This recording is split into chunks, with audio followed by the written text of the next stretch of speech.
Arakan, the Arhat, by Eihei Dogen, from Shobogenzo, the treasury of the true Dharma Eye. All excesses completely exhausted, without troubles, self-possessed, realizing all bonds of existence, liberated in mind. Such is the great state of Arhat, the ultimate effect of one who studies Buddha, called the fourth effect, Buddha Arhat. All excesses are a broken wooden dipper with no handle. It has already been used for long ages, but its complete exhaustion is the springing forth of the wooden dipper's whole body. Self-possession is to leave and to enter the brain.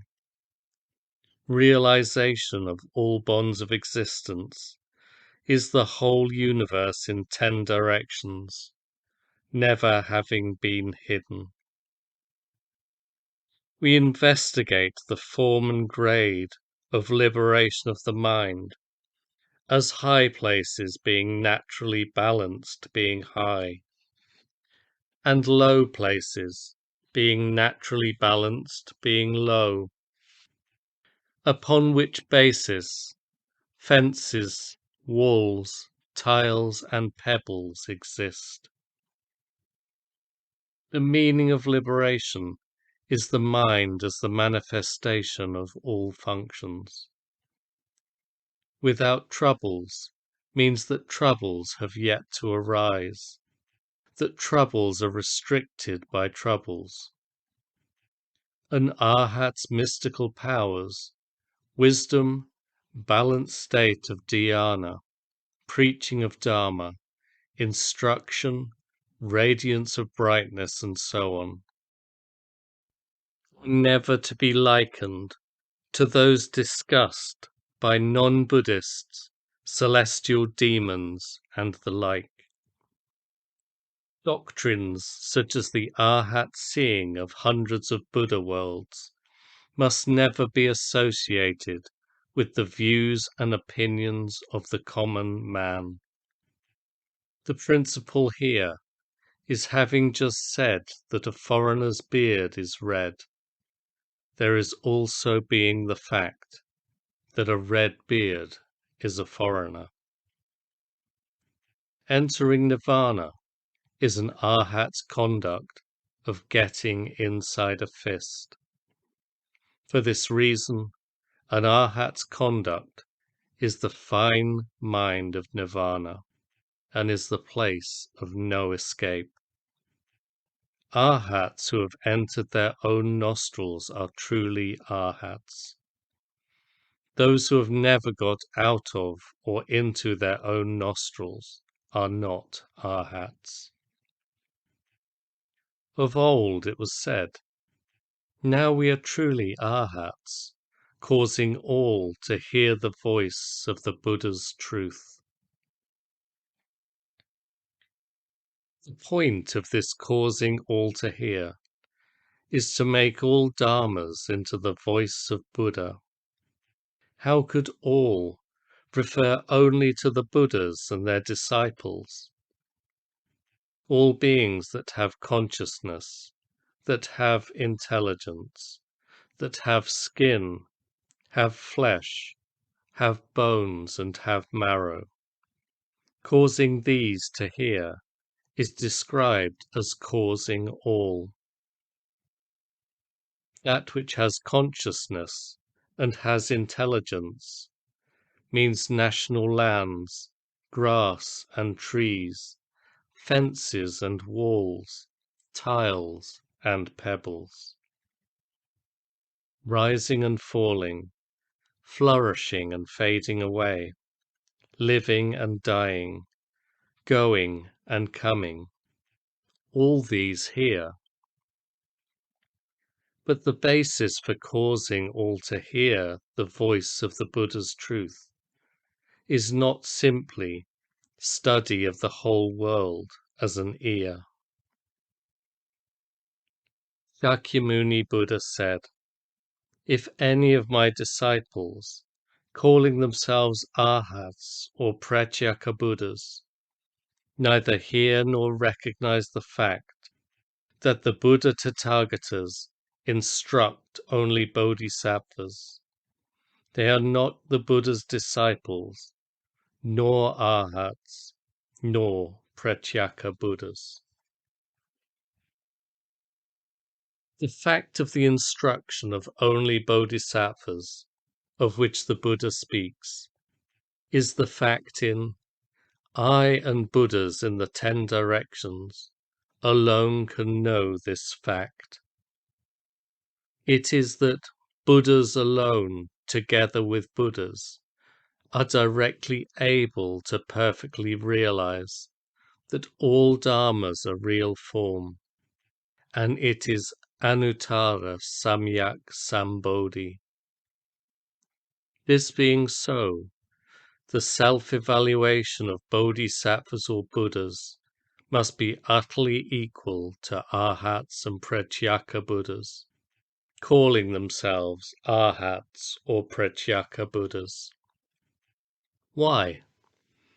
Because truly, to evaluate oneself is just to hear and to know the fact that Buddha Tathagatas instruct only bodhisattvas.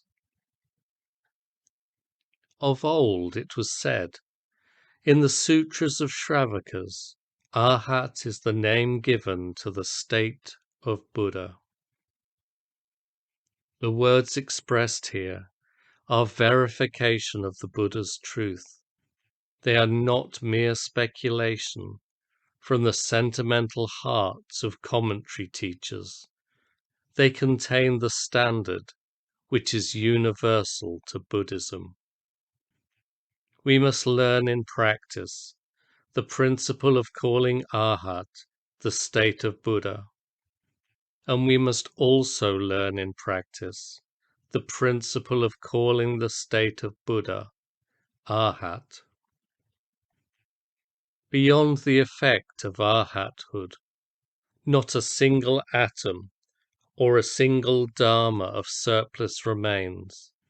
How much less could the truth of Samyak Sambodhi remain? Beyond the truth of Anuttara Samyak Sambodhi, again, not a single atom or a single dharma of surplus remains. How much less could the 4 processes and the 4 effects remain?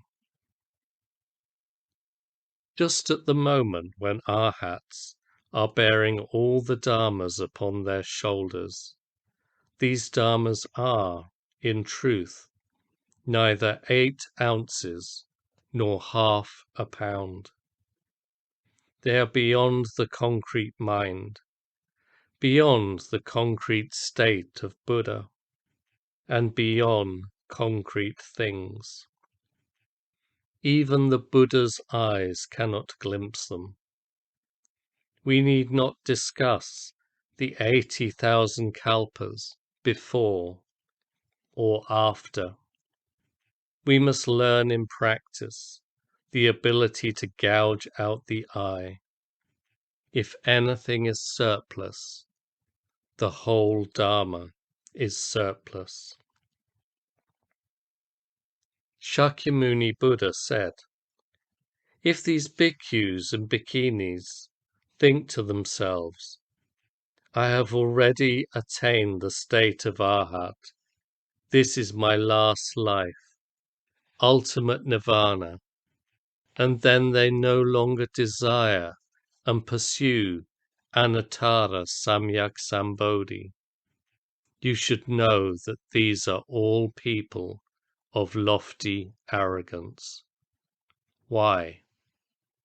Because there is no such thing as a bhikkhu really attaining the state of Arhat without believing in this teaching. These words certify that one who is able to believe in Anattara Samyak Sambodhi is an Arhat. Definitely to believe in this teaching is to belong to this teaching, to receive the one-to-one transmission of this teaching, and to practice and experience this teaching. Real attainment of the state of Arhat is beyond the understanding that this is my last life, ultimate nirvana, because real attainment is to desire and to pursue Anattara Samyak Sambodhi. To desire and to pursue Anattara Samyak Sambodhi is to play with the eye. It is to sit facing the wall. It is to face the wall and open the eye.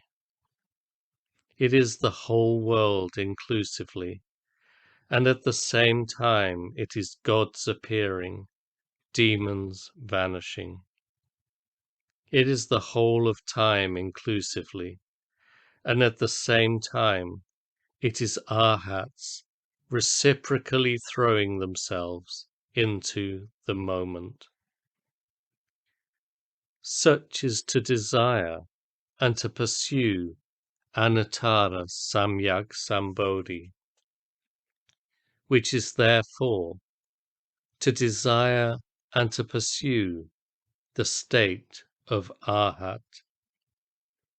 To desire and to pursue the state of Arhat is to be satisfied with your gruel and to be satisfied with your rice. Zen Master Engo of Kasan Mountain said, after people of old had attained the gist, they went deep into the mountains, and in huts of straw and bramble, or in stone caves, they lived for 10 or 20 years, on rice cooked in broken 3-legged cauldrons. They completely forgot the human world and said goodbye forever to dusty circumstances. In this age, I do not desire such a situation, but only to conceal my name, cover my tracks, and stick to my original task, to become an old monk who is a bony and stern old drill, and who naturally accords with the state experienced by the Buddha. To receive and use the state according to my own ability, to let my past karma melt away, and to adapt to the long practiced customs. If I have energy to spare, I will extend it to others, establishing conditions for prajna, and we will train to perfection our own legs and feet. We will be as if in a wilderness, gouging out one real individual or half of one. Together we will know existence, and together we will get free of life and death, creating more and more benefit for the future, and thus repaying the profound benevolence of the Buddhist patriarchs. If the frost and dew cannot be stopped from ripening the fruit, and through my continuing effort I am manifest in the world, I will harmonize with circumstances. I will open up and cultivate human beings and gods, but I will never dispose my mind towards gain. Still less will I depend upon the power of the nobility and become a vulgar and obsequious teacher, whose behavior deceives ordinary people, and defies the saints, who pursues gain and contrives fame, producing the karma of incessant hell. Though I lack the makings and the conditions, if I can simply go through the world like this, and be without karmic effects, might I be a true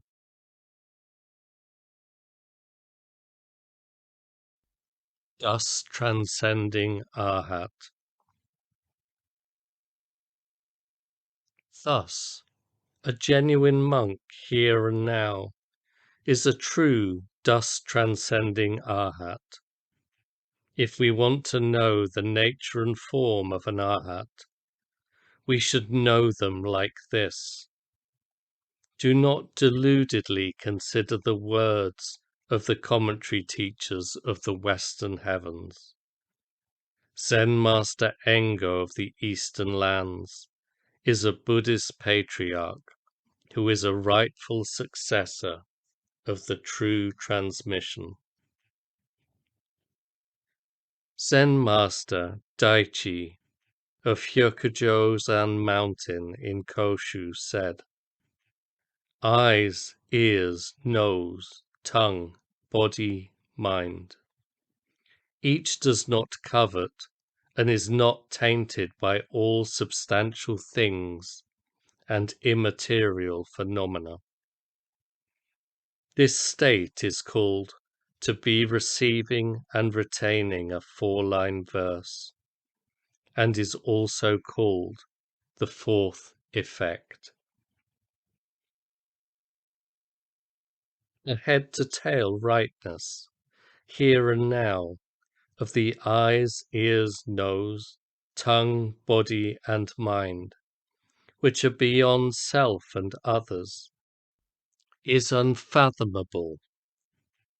For this reason, the whole body is naturally beyond coveting and taintedness. In the wholeness of all substantial things and immaterial phenomena, the whole body is beyond coveting and taintedness.